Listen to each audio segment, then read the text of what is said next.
नमस्कार दोस्तों, मैं राजेश झा एक बार फिर से स्वागत करता हूं आप सबका अपने YouTube चैनल पे। दोस्तों, यदि अभी तक आपने सब्सक्राइब नहीं किया है या आप पहली बार आए हैं हमारे चैनल पे, तो मैं रिक्वेस्ट करूंगा कि सब्सक्राइब ज़रूर करें ताकि आगे भी आपको इसी तरह से इन्फॉर्मेटिव वीडियो मिलता रहे। दोस्तों, आज एक बहुत ही महत्वपूर्ण टॉपिक पे हम लोग बात करेंगे जो कि प्रोफेशनल लाइफ में एक ख़ास जगह रखता है आपके ग्रोथ के लिए। दोस्तों, हम बात करेंगे कम्युनिकेशन स्किल का। नॉर्मली दोस्तों, लोगों के मन में कम्युनिकेशन स्किल सुनते ही आता है कि आप कितनी अच्छी इंग्लिश बोलते हो। भाई, कम्युनिकेशन स्किल का फ्लुएंटली इंग्लिश बोलने से कोई लेना देना नहीं है। कम्युनिकेशन स्किल का मतलब होता है आप अपनी बातों को कितना बढ़िया से सामने वाले को कम्युनिकेट करते हो, कितनी बढ़िया से सामने वाले तक पहुंचाते हो। चूँकि आप प्रोफेशनल कैरियर में हो तो यहाँ बात इंग्लिश में आती है और कितनी बढ़िया से आप इंग्लिश में समझा पाते हो। दोस्तों, होता क्या है, जो लोग गवर्नमेंट स्कूल से होते हैं, खासकर बिहार यूपी के लोग, वहाँ पर इंग्लिश को उतनी बढ़ियता नहीं दी गई है। तो अभी क्या होता है, जब वो लोग प्रोफेशनल कोर्स में आते हैं और कैरियर की ओर आगे बढ़ते हैं तो उनको बहुत सारी डिफ़िकल्टी का सामना करना पड़ता है क्योंकि वो उस बैकग्राउंड से नहीं है। तो उनका मैथमेटिक्स हो या उनका फिजिक्स हो या अदर कोई भी सब्जेक्ट ले लो जो आप प्रोफेशनल कैरियर में यूज कर रहे हो, वहाँ तो वो स्ट्रांग हो जाते हैं।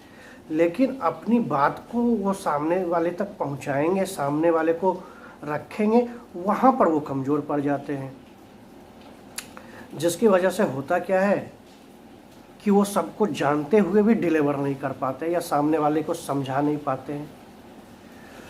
तो यहाँ पर जो है अपने को इस चीज़ को ठीक करना है ताकि जो कंटेंट मेरे को आता है, जो मैं जानता हूँ, वो सामने वाले तक सही तरीके से पहुँचा सकूँ। यही जो है मेरे ग्रोथ की कुंजी है। तो अपने कम्युनिकेशन स्किल, अपने कंटेंट को सामने वाले तक पहुंचाने के लिए जो है एक स्ट्रॉन्ग माध्यम को डेवलप करना पड़ेगा अपने को। अब इसके लिए अपने को ज़रूरत पड़ता है कि अपने कैसे इस चीज़ को डेवलप करें। दोस्तों, इसके लिए अपने को प्रैक्टिस करना पड़ेगा। प्रैक्टिस के सिवा इसका कोई तोड़ नहीं है। अपने अंदर से फियर ऑफ फेल्योर, इस चीज़ को हटाना पड़ेगा। अपने अंदर से लोग क्या सोचेंगे, लोग हंसेंगे मेरे ऊपर, इस डर को आउट कर देना पड़ेगा, तभी आप सफल हो सकते हैं। आपको प्रतिदिन इंग्लिश न्यूज़पेपर पढ़ना पड़ेगा, उसको समझना पड़ेगा, समझने की कोशिश करना पड़ेगा। 2 दिन, 4 दिन, 8 दिन, 10 दिन बाद आप उस चीज़ को समझने लगोगे। आपको English news channel, English debate देखना पड़ेगा, कैसे बोला जाता है, क्या कम्युनिकेट किया जा रहा है, क्या बेहतरीन तरीका यूज कर रहे हैं लोग, उस चीज़ को समझना पड़ेगा। और जो भी चीज़ आप सीखते हो उस चीज़ को आपको मिरर के सामने खड़ा होकर प्रैक्टिस करना पड़ेगा। एक बेवकूफ़ की तरह आप मिरर से बात करिए। आपको अपने फैमिली में, आपको अपने फ्रेंड सर्किल में इंग्लिश में बात करना पड़ेगा।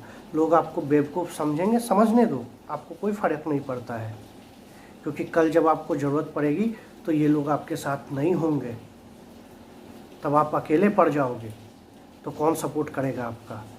इसलिए आज जो हंसते हैं वो कल आपके सामने मुस्कुराते हुए आपसे हाथ मिलाने आएंगे आपकी सफलता के बाद।